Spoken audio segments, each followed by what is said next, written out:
What's up, guys? Welcome to my YouTube channel after, who knows how long of me not uploading. But I got sick and a bunch of other crap, and I got unmotivated and just did not get back in the groove of making a video. But here we are back again. Reason I'm starting on this screen today, this is my actual app, not like me watching back a recording or talking over it. Cut down, starting to kind of get a sneak peek at what I made today. Not a lot. I was not very smart today. I mean, look right here. What is this, man? What is this? I could have had all this, but I took this. What is this? I don't know. Whatever. Anyways, don't dwell in the past. Every trade exists individual of itself, if that makes any sense. Basically, the reason I'm starting here is because in the recording I'm gonna like play the recording I cut down and then just talk over it like normal. But you can only see like this part of the screen. All of this over here is cut off and a little bit down here because my OBS for some reason just wanted to not record this part of the screen. I don't know, like it was cropped weird or something, but pretty much all the videos I've recorded up until just now when I finally decided to edit some and realize that it wasn't recording properly are all going to be like this with this part cut off, so you won't be able to see the DOM or my PNL or whatever, which is really annoying. Um, but whatever, I just thought I'd let you know. So this is what my screen will look like from now on. You'll be able to see all this on my new computer. But first things first here, I can't get rid of this thing at the bottom, which is really annoying. But deal with it for now. Not very professional, I know. But first trade I took, it's a sell trade. You can't really see it because of the quote board. This was also, oh, by the way, this is from a couple of weeks ago. This isn't this week of trading or anything. It's going to be like a compilation of a couple of weeks ago, the whole week. Except for Monday, I didn't trade Monday, so this is 4 days. Um, you can't see it because of the DOM or the quote board, like I said, but it's like a little bit of downward step. It came down like this. You can see the green right here. It came up a little bit, came down, kind of went flat, but then came up a little bit, came down, came up a little bit, and common sense says there's a chance it's going to go down. So that's the kind of what I was trading on here. Everything is down on the day if you look at the quote board. So it's not that terrible of a trade. I really wish I could see over here to see what's going on with the MAs and stuff, but so be it. Can't see it. So you can see right away we're at the 70 level, and that's pretty good because it's kind of already broken above it. But when I got in, it wasn't at the 70 level quite yet, which is good because it normally would bounce off of that. And I mean, it kind of is here, but because it already broke above, I'm feeling that it's probably going to keep going up, if I remember correctly. So not a great trade. Probably should have definitely entered or waited to enter since we hadn't even got past the 70 level yet. But yeah, as you can see, it's just going up, going up. It's definitely going to take me out here. I take a full loss on that one, I believe. Maybe got a tick out a tick early, but yeah, and as you can see here, it went up pretty well. But this is another sell trade, same day, same kind of trade, looking for a sell. I waited for it to come up. I was pretty patient, and I clicked the sell button, of course, at the last possible tick.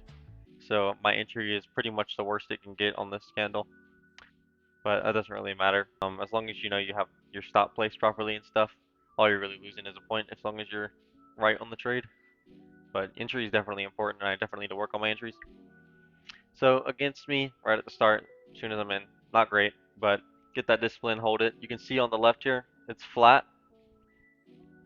It went kind of flat here, kind of a point of resistance. So I'm really hoping we're going to get at least some sort of reversal here, and I can stop up a couple points. So definitely not a bad trade. Yeah, that thing on the bottom only goes away after I stop moving my mouse. It's really annoying because I want to use my mouse here, but yeah, it's coming down. Definitely a pretty decent trade. If you watch on the quote board at the top left there, this thing right here, looking at the NASDAQ, it's ticking down still. It's going from 100, 102, 104, 105, so that's good. If you ever see the NASDAQ ticking up when you're in a down trade, and this is still going down, that's not great because that means that the NASDAQ could be leading the S&P, and the S&P could be about to turn around because all the markets kind of move in sync. But yeah, NASDAQ is just ticking away down, so that's good. Markets are moving in sync. It's a strong trade. Came back down to the 70 level right here, kind of resisting, so I got out instantly. And look at that, bounced perfectly. I kept this in because I wanted to show that at the 70 level, it literally reversed perfectly. So these 10 levels are very important, guys. All the 10s, 10, 20, 30, 40, all those are very important. But The 50s and 70s and 100s, those tend to be really strong. Pretty much the 50, 70, 80, 90, 100s are really strong, but yeah, definitely something to look out for. Those levels are important. Um, People call them psychological levels. The reason that price didn't turn around there is because people like to sell and enter at even numbers.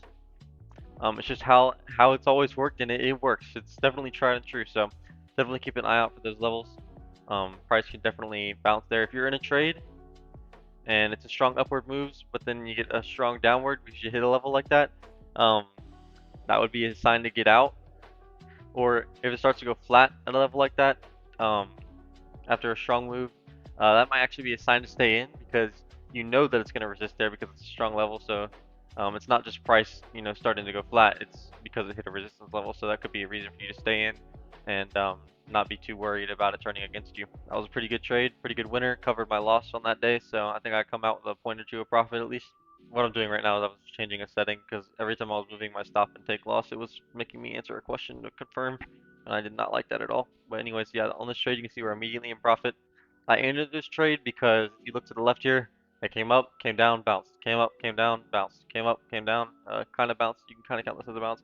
Came up, came down, kind of bounced. It's a little higher than the rest of them, but pretty much it's bouncing down here, and we're up here. There we go. All right, you can see I put my take profit down here where it was bouncing pretty much. Where I particularly put it where this bounced.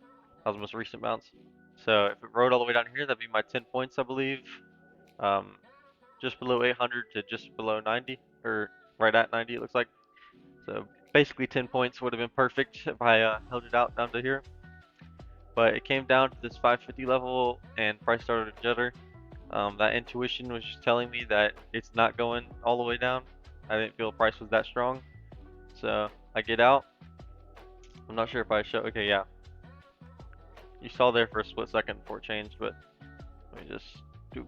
Yeah, it pretty much shot down a little bit more. It didn't actually. I didn't come down to here, but it did shoot down a little more. I definitely could have got more out of that trade if I had held it, because right after I exited, it went down strong. I didn't want to risk it. It's definitely better to take what you can get, but yeah, definitely a mistake not holding it a little longer. Just waiting it out because that seems to happen to me a lot. Definitely a frequent mistake I make. On to the next day here, I believe.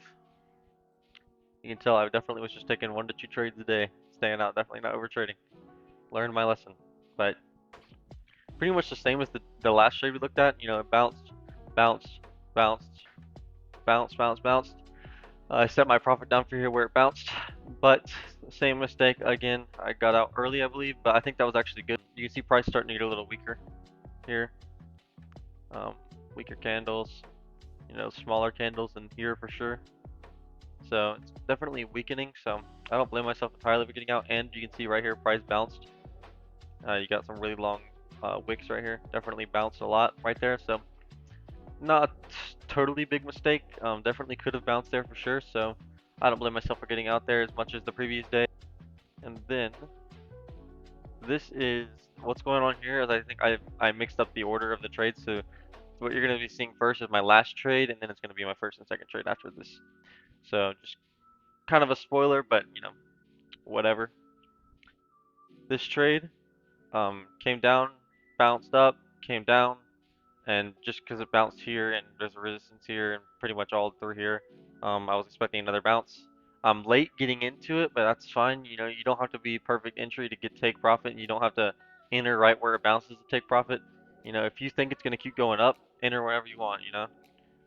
Being late is definitely better than missing it entirely. So, and you can see we're immediately in profit, but I exit. I honestly could not tell you whether that was a mistake or not because I didn't include the clip afterwards. So at the very least, I don't blame myself for getting out because we're at the 20 level, which is, obviously we're gonna have some resistance psychological level like I mentioned before. Looks like we're green on that day anyways. But here's the first and second trade from that day. First trade, it's going up. Again, if you think it's gonna go up, doesn't matter if you get right at where it bounces or anything. Don't have to have the perfect entry, but immediately against me as soon as I'm in, so that's not great. But I'm holding on to it because it's also not moving very fast. This is 4 times speed and it's not even moving that fast, so I'm not too worried about it. Just gonna ride it out because worst case I'll take a couple point loss. But what happens right here is it was a really strong candle up, and that's why I bought in. But then we had this little doji. Doji basically means flat, doesn't go up or down. You just get some wicks.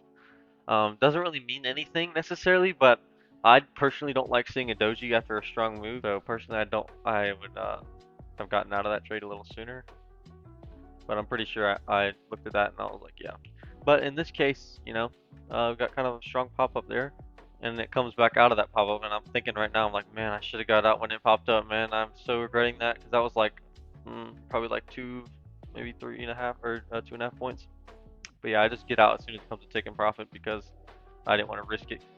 A lot of times what happens is it'll come up, I'll be like a couple points of profit, and then it'll come down out of my profit, and then it'll come back in for just a tick, and then it'll just soar down. And I'll be like, man, I wish I'd gotten out. But yeah, so I just took that, didn't take any risk on that. Half a point is half a point, man. Doesn't cover commission necessarily, depending on the day, but um, half points better than a loss. So right back into the second trade that you guys already saw. Yeah, it's going down. It kind of rounded out here and turned downwards. Um, Point of resistance right here, I clearly did not see that because there's definitely a chance that it's going to bounce like it is right now, right here. So I should have definitely waited before I got in this trade, because I definitely could have got a point or two more out of it. Sorry for saying definitely so much, but I definitely could have. So it bounced up a little bit, whatever. It's at the 30 level as well, so that's kind of why this resistance is here. I moved my stop real quick because I got scared it was going to touch it and I didn't want to be out of this trade yet. But yeah, just waited it out. It came back. It's going to put me in profit a little bit in just a second. I really wish you could see the 1 minute chart down here because I mean, look at that 1 minute chart. Look how on the 1 minute chart down there, it rounded out really nicely, and now we're getting these strong candles on the 1 minute. I wouldn't worry too much about the 1 minute though. I mean, sometimes the 1 minute is kind of misleading. Yeah, I just got out of that trade early once again. I think you're noticing a pattern. I pretty much took 3 trades that were all identical this week, or that week, not this week. That week I definitely took a lot of the same trades. Sell trades where I got out early on strong sell moves. Big mistakes, but at the end of the week we came out profitable. I'm gonna assume it was something around 20 points. I aim for 50 points in a week ideally, because I want to try to get 10 points every day. But 20 points is better than 20 points down. So um, I'll try to go back and count exactly how many points I got, but it's really hard to tell honestly. Because I can't on the actual Sierra chart. I can use a pointer to check the actual price in between, and I could see my trades, but I might be able to go on Sierra chart and check each day somehow or something. But thank you for watching. Like and subscribe.